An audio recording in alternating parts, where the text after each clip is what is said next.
Day 4 આભાર માનવાની અને અભિવાદન ઝીલવાની કળા. વિષય થેન્ક યુ કહેવાની અલગ રીતો અને તેના જવાબમાં વેલકમ સિવાય શું કહી શકાય.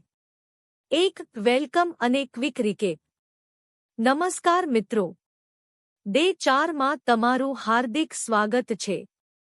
કાલે આપણે શીખ્યા કે જ્યારે કોઈની વાત ન સમજાય ત્યારે નમ્રતાથી પાર્દોન કે રિપીટ પ્લીઝ કેવી રીતે કહેવું. આજે આપણે વાત કરવાના છીએ એવા શબ્દોની જે દુનિયામાં સૌથી વધુ બોલાય છે, થેન્ક યુ. પણ શું તમને ખબર છે કે દર વખતે ફક્ત થેન્ક યુ કહેવું પૂરતું નથી? અને કોઈ આપણને થેન્ક યુ કહે ત્યારે વેલકમ સિવાય પણ ઘણું કહી શકાય છે. ચાલો આજે આપણું ઇંગ્લિશ થોડું વધુ સ્માર્ટ બનાવીએ. 2. થેન્ક યુ કહેવાની અલગ રીતો. જ્યારે કોઈ તમારી નાની કે મોટી મદદ કરે ત્યારે તમે પરિસ્થિતિ મુજબ આ વાક્યો વાપરી શકો. નાની મદદ માટે thanks a lot. Thanks a લોટ ખૂબ આભાર. વધારે આભાર માનવા માટે I really appreciate it. I really appreciate it. હું ખરેખર આની કદર કરું છું. જ્યારે કોઈએ તમારા માટે ઘણું કર્યું હોય, you are a life saver. You are a life saver. તમે મારું કામ બચાવી લીધું. ફોર્મલ ઓફિસમાં I am very grateful. I am very grateful. હું ખૂબ આભારી છું. પ્રેક્ટિસ. ચાલો મારી સાથે બોલો, આઈ એપ્રિશિએટ ઇટ. થોડો પોઝ આપો. 3. વેલકમના સ્માર્ટ વિકલ્પો.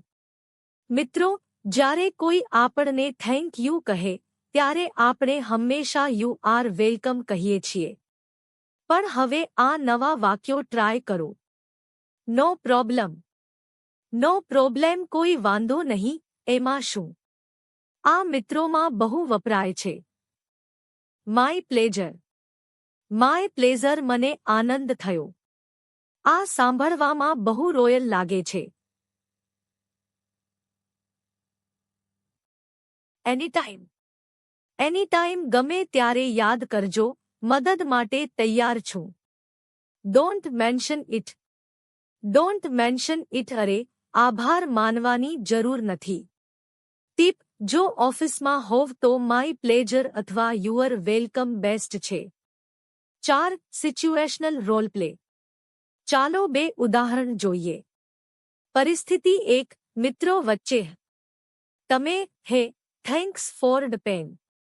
મિત્ર, નો પ્રોબ્લેમ. પરિસ્થિતિ 2. ઓફિસમાં. Boss, thank you for the report, Rahul. Rahul, my pleasure, sir. જોયું? બંને જગ્યાએ વેલકમ બોલવા કરતાં આ વાક્યો વધુ સારા લાગે છે. 5. એક્ટિવિટી. થેન્ક યુ ક્યાં બોલશો?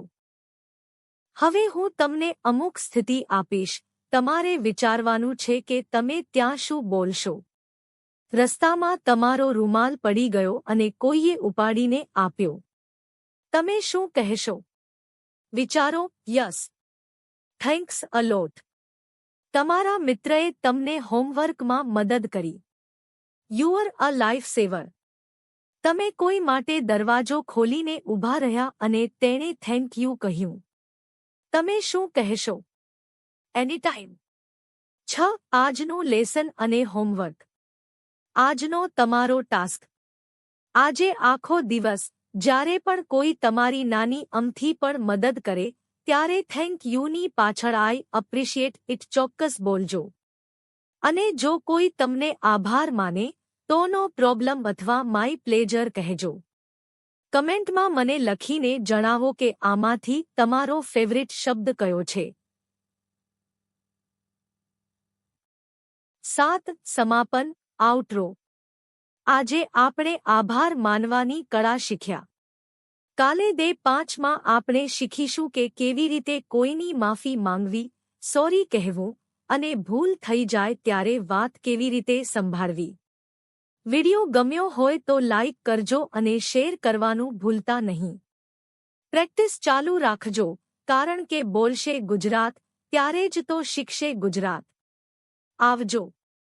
વિડિયો એડિટિંગ માટે સૂચના. ટેબલ બનાવો. વિડિયોમાં એક તરફ ફોર્મલ અને બીજી તરફ ઇન્ફોર્મલ રીતે થેન્ક યુ કહેવાની રીતોનું ટેબલ બતાવો. Sound effect. જ્યારે કોઈ સાચો જવાબ વિચારે ત્યારે ટિંગ જેવો સાઉન્ડ મૂકવો. એન્ગેજમેન્ટ. દર્શકોને કહો કે તેઓ પોતાની ડાયરીમાં આ વાક્યો લખી લે. શું હવે આપણે ડે 5ની સ્ક્રિપ્ટ બનાવીએ?